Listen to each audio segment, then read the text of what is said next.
Oh shit. Here we go again. Good evening, everyone, and welcome back to Sam's Rant. If you're new here, take a seat, get comfy, grab some popcorn, grab a drink. Feel free, we won't be here for a minute. If you're returning, what's up? Welcome back. I hope you've been enjoying them, and here's to many or more. So, I can I call it Game Week 28 slash Europa League slash FA Cup? I mean, we discussed the Prem, but we just need to now talk about going through via Betis. We won 1-0, and going through into the semis of the Europa. I'm lying to you, no, the quarters of the Europa, and qualifying through to the semis of the FA Cup. Yeah, look, successful game week. I'd say we redeemed ourselves quite well. We got points in the league, and let's discuss the Betis game, right? So obviously, we'd already kind of had the job done. People were very relaxed.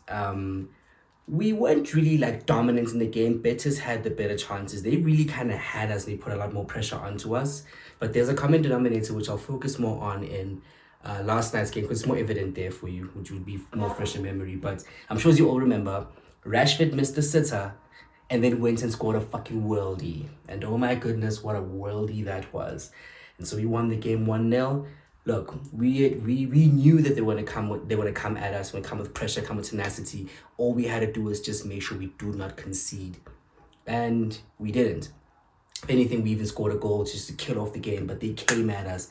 ETH was right, and I knew you had to rotate, but hey, look, not the worst performance out of the team because what happened the next the next game was even worse, and that's going to be the core focus of today. But congratulations to the lads. We're in the quarters of the Europa. Arsenal's out, which, I mean, are we surprised? So our only real threat now, the only people I'm really worried about are Juve.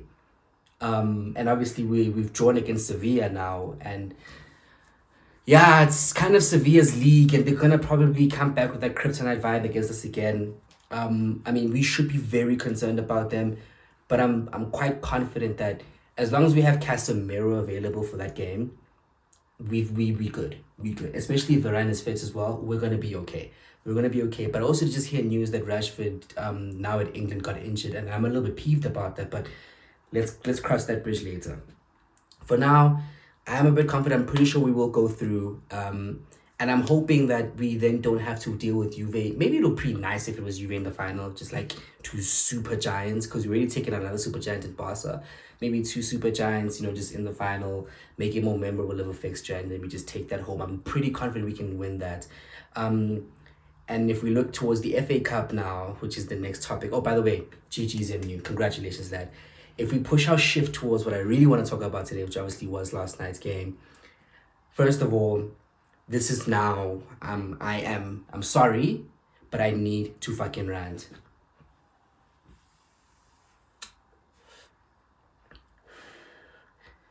Now, I know we have to trust in ETH, but sometimes, as much of a great coach he is, and we're gonna back him every single time, but sometimes it's written in the stars. The writing's on the fucking wall, all right? Some things just don't work. Two players. I'll start with the lesser worst before I go on a fucking tangent about the worst. And you know him, you love him. He cost us 80 fucking million. He's our club captain, just fucking still bullshit. Harry, aka KIC Fridge, Hisense Fridge, fucking, whatever fucking brand of fridge you want to attach to his name, the Fridge Maguire. Like, it's so sad because he kills our defense. He kills it. He kills it. Because he's slow, he makes us drop deeper. Yes, he can ping a long ball, and I won't lie, his passing out from the back is pretty fucking accurate, but it doesn't help if you're pinging the ball out after fucking 20 touches. Then you ping the ball out, he's just, and then he pings the ball out. Bruh, by that time, the person you're trying to pass to is already being marked. What the fuck?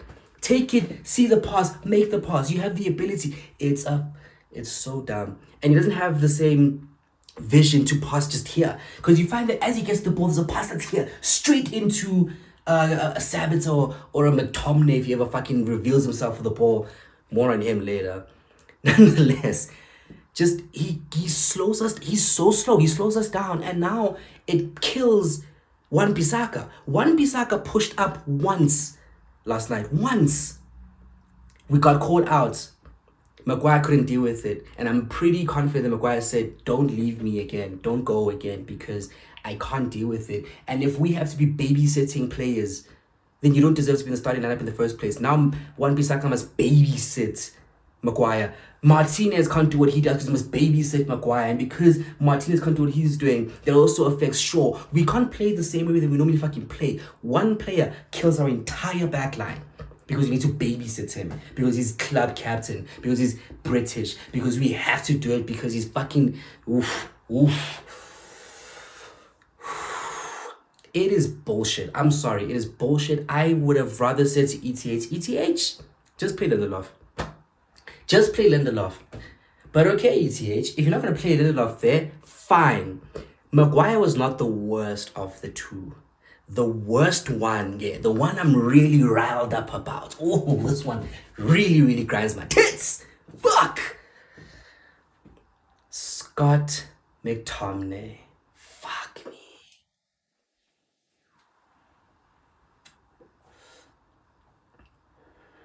I'm sorry, I need another one. That man stresses me out so fucking much because he has this ability now, and I've been saying this for the longest time. A lot of people have been seeing this. He has this ability to hide from the ball. The reason why Harry Maguire is busy going, taking 20 fucking thousand touches before he passes the ball is because there's no CDM coming to collect. Collection is so important, guys, because if Dave gives it to Maguire or gives it to Martinez, it's the CDM's responsibility to come and collect the ball. You can argue it's also the 8's responsibility, but no. Remember, if CDM is dropping deep to collect the ball, he's aiming for your number 8 or for your winger. So your number 8 needs to avail himself once the ball drops deep to the CDM for the pass to be played out to him. It is football 101. What does Scott do? Here's the striker. He runs here. Striker turns back. I'm staying with him. He's not going to run into space. And he never drops deep to collect the ball. I don't understand. I do not get it. I don't know how the fuck he's still a professional footballer when he still does this. This is pre-fucking... I won't say preschool. Like, this is like primary level stuff, dude. They teach you this when they're teaching you when you trap a ball, you must use the inside of your foot. You know? Those are the basics. If you are running alongside and marking someone, but you are on the offense, your job is to run with him because he thinks he's marking you and feint him so that you can create space. If you fail at that, go past him, go behind him and collect the ball. It's your job to collect the ball. It's not the defender's job to fucking ping it 50 yards. That's stupid. Because then what's going to happen? We're going to ping it there. We're going to try to get it to Weghorst. He's got 2 defenders on him. They're going to head it down and they retrieve possession. Now we're defending again. All because you're just getting to go fetch the ball. Someone fucking... That is bullshit. I can't, especially because I play in the midfield. It is the most infuriating thing to be scared of the ball. Do not under any circumstance run away from the ball. Even if you go and collect and you pass it sideways, at least you shift the defense off and you guys can recycle it again. You send it wide, whatever, but come back and collect the ball. Because once you drop deep, you draw someone out of position, someone will make a run, an easier pass. Suddenly now you're further up the pitch. It's football 101. McTominay disgusted me yesterday. He was infuriating. Yes, he came out with a couple of tackles here and there, great. But he's not a 6. He's not a 6. And ETH, if you ever do see this, doubt you will. But if you ever do see this, rather fucking put Martinez there and let Lindelof and Maguire play. Or keep Martinez there and put Lindelof at C. And just put Fred, not McTominay. Because what happened was, that entire first half, we were losing that game. Fulham was better than us. Obviously, they scored the goal. We 1-0 down. It's getting critical. It's tricky. They were the better team. They deserve that. But the moment I think ETH obviously saw it, was like, fuck it. You know what? I'm tired of this shit. Anthony, go on. I'm happy that he put Anthony on for McTominay and then shifted Bruno and Sabitzer together. Bruno took it upon himself. He's like, Sabitzer, don't worry, you stay because we know you better going forward. I'll drop deep. And oh my God, it literally took Bruno like 20 seconds. The moment we got on the ball, what did he do? He went after the striker. He was in between the centre backs and collected the ball. And that changed everything because now him on the ball, suddenly passing avenues open up. Now your centre backs can split, your wing backs go forward. Defenses now are getting, passes open because he dropped that deep. That's exactly what Casemiro does, and he does it best because Casemiro, not only does he have the fitness to do that fucking up and down and still be there for the attack, but he's got the intelligence to know which is the right pass to play. And Bruno came in, and that is why that is my captain. I'm sorry, Bruno, you guys might say, yeah, he's a moaner, he's a bitch, That's what fucking makes Bruno. Bruno is here. Bruno doesn't fucking keep quiet. Bruno will tell you that is shit, and you'll tell him that it's shit. He'll tell you why he thinks it ain't shit anyway. But he's fine, we'll keep going. We love that. Yes, tenacity, fight. He's fighting for the fucking badge. Not fucking Maguire, he's quiet. Maguire's best performance as a captain the whole fucking game was going to be on the referee's face during that whole situation with the whole red card. That was his best performance the whole fucking match as a captain. Everything else was shit. It was shit. He's shit. McTominay's shit. They're both just shit. They need to leave. I don't mean to badmouth the player like, oh my God, you'd have no career. No, you're a footballer. I'm not. I could have been, but I'm not. But they need to leave. They are not Man United level. They are not Man United level. And I kid you not, Harry Maguire needs this for his career. McTominay needs this for his career. They need to be sold. Because all they're going to suffer while still playing in that shirt is ridicule because they are not at the standard. Look at Weghorst as an example. Weghorst is not at the standard himself, but he fucking works hard. He works harder than anybody else on that pitch. And that is the reason why we still love him. Because at least he wears that badge like, fuck, I might not be as good, but you know what? I'm going to work. I'm going to fucking work. All McTominay does is hide. All Maguire does is ping long balls, costs us goals, points at people as if he has the football IQ to do it. No. Just keep your head down, do your spot. The only problem with Maguire is that he's too slow for the way that we want to play. He suits a team like a Leicester or like a West Ham, teams that aren't necessarily things. We strive on quick paced football. That's why our counters are so good because we've got so much pace. Teams that have slow build up is where Maguire will strive. And unfortunately, we're not that team. And he slows us down, he kills our defense. McTominay kills our entire midfield. But as soon as Bruno came into that spot, suddenly the game changed. And now we are on the front foot. Now, the commentators were saying Sancho's not even involved in the game. Well, guess what? As soon as Bruno went into that deeper role when McTominay came off, suddenly Sancho was in the game. I wonder why. Because the problem was the ball was not getting from the defense to the midfield to the attack. The attackers were in a graveyard shift the whole first half while McTominay was on. Once he took McTominay off, the game changed altogether because now the ball was getting to our attackers. People were having chances. Rashford was having chances. Anthony had a chance or two. Sancho were having control of the ball. Viggy was doing his things up front. Sabitzer had a couple of shots. It was amazing. That young 5 minutes there, we had control of the game. Even if it wasn't for the red cards, I still have full faith that we could have went on to win that game. But alas, the red cards. Oh, great.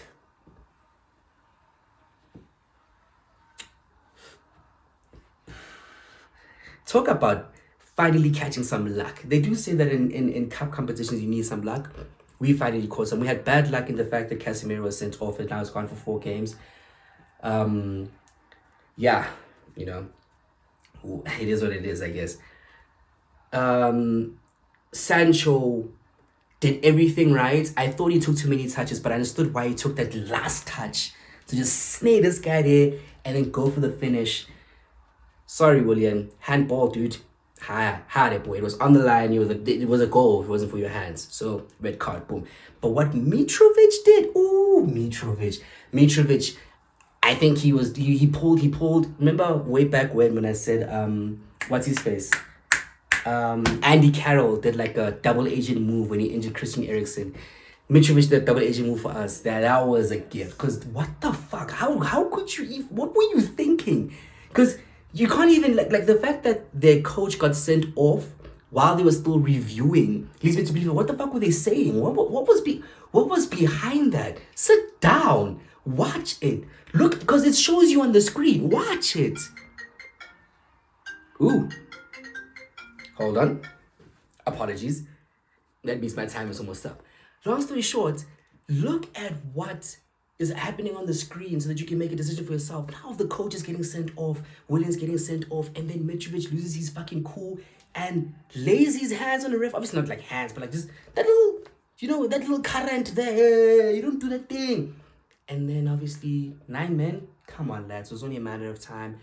And it was just a fucking gift. Obviously, we convert the pen. Great, we're 1-1. And literally 3 minutes later, we have sublime football. And can we just talk about Sabitz's finish? Oh my gosh. What? And then obviously that kills the game. It's too late. And we powered through the storm. We literally dragged ourselves through the storm. We got a bit of luck and we made it through. And now Man United once again, GG's MU is going through. Now we are in the semis of the FA Cup, quarters of the Europa League, very, very, very firmly in top 4 for the Premier League. There's still 3 more trophies. Obviously, I don't think we'll get the Prem, but I think we can still fight our way to find the second 2 because we drew, if I'm not mistaken, Brighton is our next game in the FA Cup, right? Tough fixture. Very tough fixture.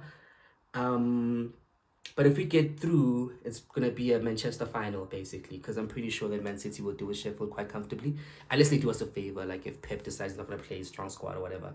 Not like his strong squad is anything to scoff at. His B team is other people's first teams, so... and yeah, if we can get through that, that's one... That if we can get two trophies, we say Carabao, we say FA Cup, and if we can also say Europa, I won't even...